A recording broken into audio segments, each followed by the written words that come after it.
लो भाई बब्बन, बन गई तस्वीर। जरा देखकर बताओ कैसी बनी है। अरे भाई मोहन, मेरी सलाह मानो तो तुम रहने ही दो। एक पेंटर बनना तुम्हारे बस की बात नहीं है। हाँ, तुमने सही कहा, मुझे भी कुछ ऐसा लगता है। खैर, आज शाम की गाड़ी से मैं शहर वापस जा रहा हूँ। कुछ जरूरी काम आ गया है। शहर से वापस आने के बाद तुमसे मिलता हूँ। मोहन अपने घर के दरवाजे पर ताला लगा देता है और वहाँ से चला जाता है। फिर उसी रात अचानक तेज हवाएं चलने लगती हैं। चारों तरफ डरावना माहौल बन जाता है। तभी मोहन की बनाई हुई पेंटिंग की वो औरत एक खतरनाक चुड़ैल में बदल जाती है और पेंटिंग से बाहर आ जाती है।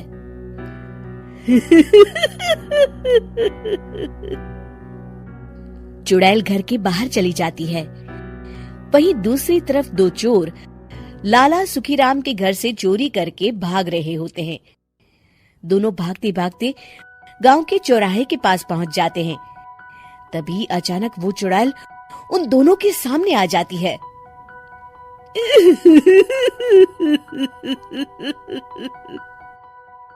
अरे मर गया रे, ये चुड़ैल कहाँ से आ गई? अरे मैंने तो तुझसे पहले ही कहा था कि आज अमावस्या की रात है, आज हमें चोरी नहीं करनी चाहिए। हाँ भाई बिल्ला, तुमने बिल्कुल सही कहा। जरा इसके दांत तो देखो कितने बड़े हैं। चुड़ैल उन दोनों की तरफ बढ़ती है। अरे चुड़ैल दीदी, तुम चाहो तो ये सारे पैसे और जेवर ले लो, लेकिन हम दोनों को कुछ मत करना।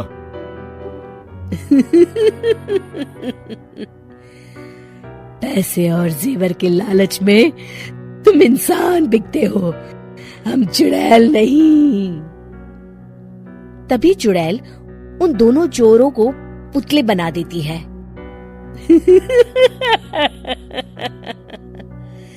मैं किसी को नहीं छोड़ूंगी, अब कोई मुझसे नहीं बच सकता।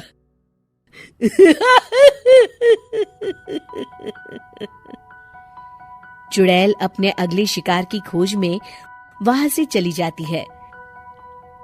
गांव की दूसरी ओर जाने पर चुड़ैल को हरिया, बिरजू और बब्बन दिखाई देते हैं। आज संडे है, आज कपिल शर्मा शो देखने का दिन है। जोर से बोलो। आज संडे है। मैंने नहीं सुना। आज संडे है, आज कपिल शर्मा देखने का दिन है। हाँ, ये हुई ना बात। अरे ये कपिल शर्मा कौन है जो ये लोग उसे देखने के लिए इतने उतावले हुए जा रहे हैं? खैर मुझे क्या, मैं अभी इन दोनों को मजा चखाती हूँ। चुड़ैल तेजी से उड़कर उन तीनों के सामने आकर खड़ी हो जाती है।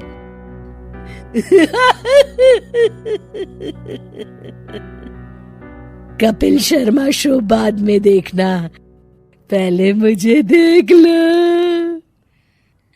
बब्बन चुड़ैल को देखते ही पहचान जाता है। अरे ये तो तस्वीर वाली औरत के जैसी दिख रही है, मुझे अभी नहीं मरना है।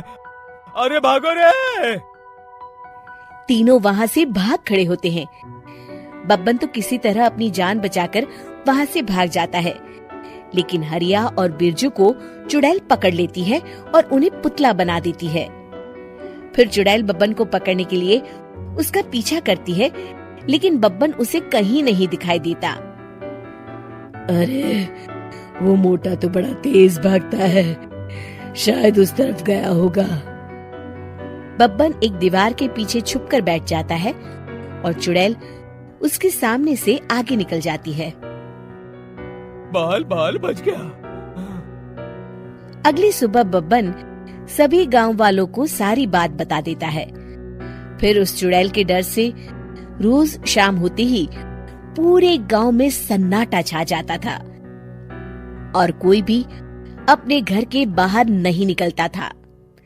अरे ये क्या हो गया, इतनी देर से घूम रही हूँ, अभी तक एक भी आदमी नहीं मिला। अरे कहाँ मर गए सबके सब। चुड़ैल वहां से चली जाती है, इस तरह कुछ दिन बीत जाते हैं। फिर एक दिन मोहन गांव वापस आता है। बब्बन उसे बताता है कि उसकी बनाई तस्वीर से एक चुड़ैल बाहर आ गई है। मोहन समझ जाता है कि ये कोई आम कागज नहीं है। वो जो भी उस कागज पर बनाएगा वो असलियत का रूप ले लेगा। अरे मोहन भाई, अब तुम क्या करने वाले हो? मेरे पास एक बहुत बढ़िया तरकीब है। मैं इस कागज पर उस चुड़ैल की एक ऐसी तस्वीर बनाऊंगा जिसमें वो तपती धूप के नीचे खड़ी दिखाई देगी, और फिर जैसे ही सवेरा होगा वो चुड़ैल इस कागज से निकलकर बाहर चली जाएगी और सूरज की तेज धूप में जलकर राख हो जाएंगी। मोहन बिल्कुल वैसे ही तस्वीर बना देता है और जैसे ही सवेरा होता है वो चुड़ैल कागज से निकलकर बाहर धूप में चली जाती है और सूरज की गर्मी बर्दाश्त नहीं कर पाती और जलकर राख हो जाती है।